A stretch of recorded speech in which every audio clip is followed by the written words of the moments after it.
नमस्कार दोस्तों, मैं हूं प्रतीक। स्वागत है आप सभी का। रिसेंट में चैनल पर अपलोड किए गए टाटा कर्व वाले केस को आप सभी ने काफी ज्यादा शेयर किया और अपना ओपिनियन दिया कि टाटा मोटर्स को इसमें क्या करना चाहिए। और बहुत सारे लोग कंपनी से नाराज भी थे क्योंकि जिस तरह से चीजें हो रही थी वो नहीं होनी चाहिए थी। खैर, उसी केस से रिलेटेड आपको थोड़ा सा अपडेट देना है। हालांकि उससे पहले मैं आपको एक और केस के बारे में बताता हूँ जो रिसेंटली टाटा नेक्सॉन ईवी के ओनर ने मुझे शेयर किया था। सर ने रिसेंटली मार्च में अपनी नई नेक्सॉन ईवी परचेज की थी। मात्र 1000 किलोमीटर के आसपास ही ये गाड़ी टोटल चली हुई है। और कुछ दिनों पहले जब ये अपने वाइफ के साथ नासिक से त्र्यंबकेश्वर की तरफ जा रहे थे तभी अचानक से गाड़ी चलते चलते रास्ते में बंद हो जाती है और उसमें कुछ एरर्स आने लगते हैं। अब काफी टाइम तक गाड़ी स्टार्ट नहीं होती है, जिसके बाद इनको RS से बुलवानी पड़ती है और ये अपने गाड़ी को पास के डीलरशिप में लेकर जाते हैं। हालांकि वहां पर जाने के बाद जो डीलरशिप के लोग हैं वो बोलते हैं कि हमारे पास जगह नहीं है गाड़ी खड़ी करने के, इसलिए हम आपकी गाड़ी को नहीं ले सकते हैं, आप किसी दूसरे डीलरशिप पर इसको लेकर जाइए। और वो सजेशन देते हैं कि आप इसे 10 किलोमीटर दूर एक दूसरा डीलरशिप है टाटा का, वहां पर लेकर जाइए। जिसके बाद ओनर गाड़ी को लेकर जाते हैं और इनके कुछ पैसे भी एक्स्ट्रा लग जाते हैं उस सब में।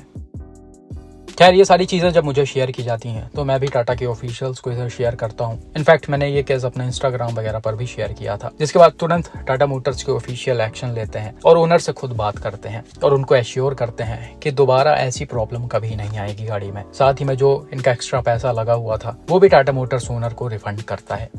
तो इस तरह की सर्विस जो है और इस तरह का अटेंशन जो है वो सभी कार ओनर्स डिजर्व करते हैं और कार कंपनियों को ऐसा करना ही चाहिए। लेकिन भाई अनफॉर्चुनेटली कर्व वाला केस खिंचता ही चला जा रहा है। मैंने आपको रिसेंट में सारी चीजें बता ही दी थी कि कहां तक क्या चल रहा है। वीडियो डालने के बाद शायद उसी दिन या फिर उसके दूसरे दिन ही टाटा मोटर्स से 3-4 लोग ओनर के घर जाते हैं, वहां से वो गाड़ी लेते हैं और ओनर को Tata Harrier as a loaner car provide करते हैं। जब तक गाड़ी ये बंद नहीं जाती है तब तक ओनर को टाटा हैरियर दी जाती है चलने के लिए। खैर, गाड़ी डीलरशिप पर लाई जाती है और ओनर को ये एश्योर किया जाता है कि हम इसे बनवा के देंगे, फिर गाड़ी में कोई खराबी नहीं आएगी। हालांकि जैसा कि मैंने पिछले वीडियो में भी मेंशन किया था कि ओनर बार बार या तो रिफंड के लिए बोल रहे थे या तो रिप्लेसमेंट के लिए बोल रहे थे, क्योंकि ऑलरेडी 10-12 चक्कर ये गाड़ी सर्विस सेंटर पर जा चुकी है, खराब हो चुकी है। तो इसीलिए उनका भरोसा उठ गया है इस पर्टिकुलर कार से। अगर कंपनी बना के भी देती है तो कोई गारंटी नहीं होती है कि आगे तक गाड़ी चले। तो इसी सब चक्कर में रिफंड और रिप्लेसमेंट की डिमांड की जा रही थी। लेकिन भाई अभी आज ही डीलरशिप की तरफ से ओनर को कॉल आता है और वो बोलते हैं कि हम आपका DCT गियर बॉक्स और कुछ पार्ट्स चेंज करेंगे, जो लगभग 3 से 4 लाख रुपए के आसपास है। अब ये सब देखने के बाद ओनर फिर से मुझे मैसेज करते हैं और पूछते हैं कि भैया अब मैं क्या करूँ आगे। मैंने इतनी बार बोला इनसे कि आप गाड़ी बदल दो या फिर मेरे पैसे वापस कर दो, लेकिन फिर भी वो चीजें सुनी नहीं जा रही है। अब बताइए, आपकी 22 लाख रुपए की गाड़ी है, 2 महीना भी सही से नहीं चली है, उसमें इतने रुपए के पार्ट्स रिप्लेस किए जा रहे हैं, तो ये कहाँ तक सही है।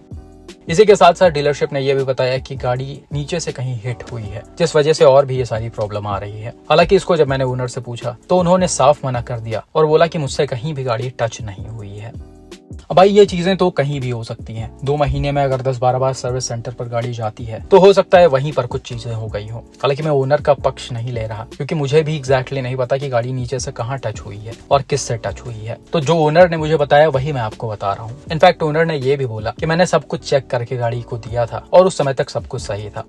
और भाई आप ये समझिए कि अगर इतनी बार सर्विस सेंटर पर गाड़ी जा चुकी है, 2 महीने से लगातार जा रही है, लगातार वो लोग टेस्ट कर रहे हैं, तो ये चीजें क्या पहले पकड़ में नहीं आई? अब इतनी बार जाने के बाद डीलरशिप ये बोल रहे हैं कि गाड़ी नीचे से टच हुई है, तो ये सारी चीजें अभी चल रही हैं और भाई इस पर कोई भी रेजोल्यूशन नहीं निकल रहा है।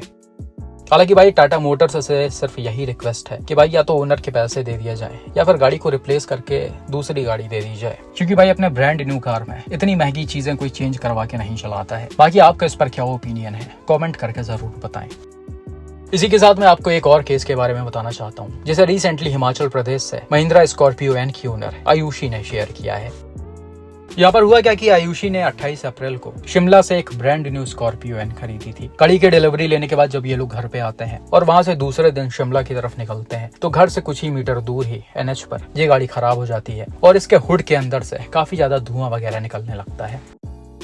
अब ये गाड़ी जो है वो टोटल 140 से 142 किलोमीटर के आसपास चली हुई है। 100 किलोमीटर तक तो डीलरशिप नहीं चलाया हुआ था। इस गाड़ी को बद्दी से शिमला लाया जाता है, जो कि 100 किलोमीटर के अराउंड है, और 100 किलोमीटर पर ही कस्टमर को डिलीवरी मिली थी। 40-42 किलोमीटर शायद शिमला से इनका घर होगा, जो गाड़ी को आने में कवर हो गया।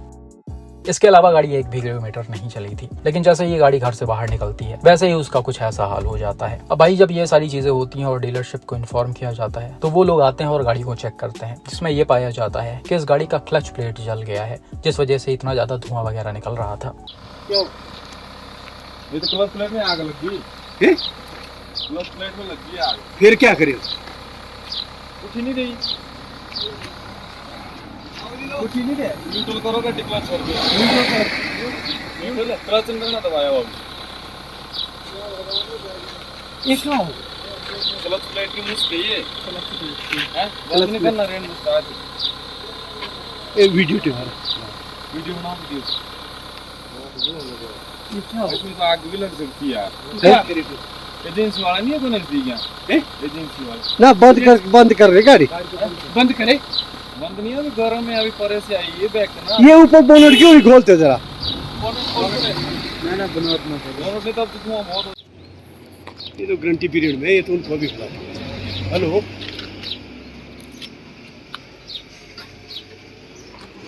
अब मात्र 140 किलोमीटर के अंदर ही किसी गाड़ी का क्लच प्लेट तो जलता नहीं है। इनफैक्ट 140 क्या 40 किलोमीटर ही ओनर ने गाड़ी को चलाया था। 100 किलोमीटर तो डीलरशिप वालों ने ही चला रखा था। खैर, इन सारी चीजों से ओनर के फैमिली में एक डर पैदा हो जाता है और वो इस गाड़ी को एक्सेप्ट नहीं करना चाहते हैं। जबकि डीलरशिप ने ये बोला कि हम आपका clutch plate free of cost change करके देंगे, लेकिन गाड़ी अभी भी वहीं पर खड़ी हुई है और इसमें कोई भी काम नहीं हुआ है।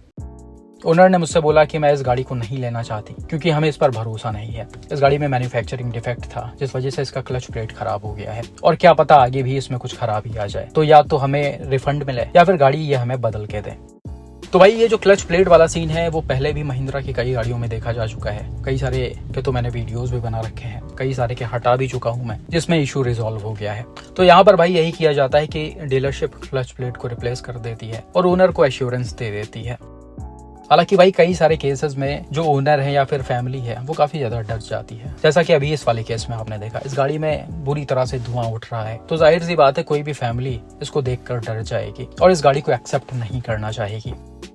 लेकिन ये भी कई सारे केसेस में पॉसिबल नहीं हो पाता है कि गाड़ी का रिफंड दे दिया जाए या फिर गाड़ी को रिप्लेस कर दिया जाए, जब तक कोई बहुत ज्यादा मेजर इश्यूज ना हो। ये मैं अपने आप से नहीं बोल रहा बल्कि कंपनी ही ये बोलती है। हालांकि हम रिक्वेस्ट कर सकते हैं कंपनी से कि आप गाड़ी को रिप्लेस कर दें या फिर ओनर के पैसे वापस कर दें। बाकी यहाँ पर ओनर लीगल एक्शन लेने की भी सोच रही थी, तो मैंने उनको सजेशन दिया कि लीगल जाने से कोई फायदा नहीं है। इसमें आपका टाइम वेस्ट होगा, पैसे वेस्ट होंगे और कोई भी रेजोल्यूशन नहीं निकलेगा। लास्ट में यही ऑर्डर होगा कि गाड़ी का क्लच प्लेट चेंज कर दिया जाए, क्योंकि पहले भी ऐसे कुछ केसेस मैंने देखे हुए हैं। तो वहां पर टाइम खराब करने का कोई मतलब नहीं है। जो भी हम डीलरशिप से या फिर महिंद्रा से डिमांड कर सकते हैं, अगर वो क्लच प्लेट चेंज करके दे रहे हैं तो उसी के साथ साथ उनको ये भी अश्योर करना चाहिए कस्टमर को कि गाड़ी में दोबारा कभी कोई प्रॉब्लम नहीं आएगी, और अगर बाई चांस प्रॉब्लम आती है तो हम आपका पैसा रिफंड कर देंगे या फिर गाड़ी को रिप्लेस कर देंगे।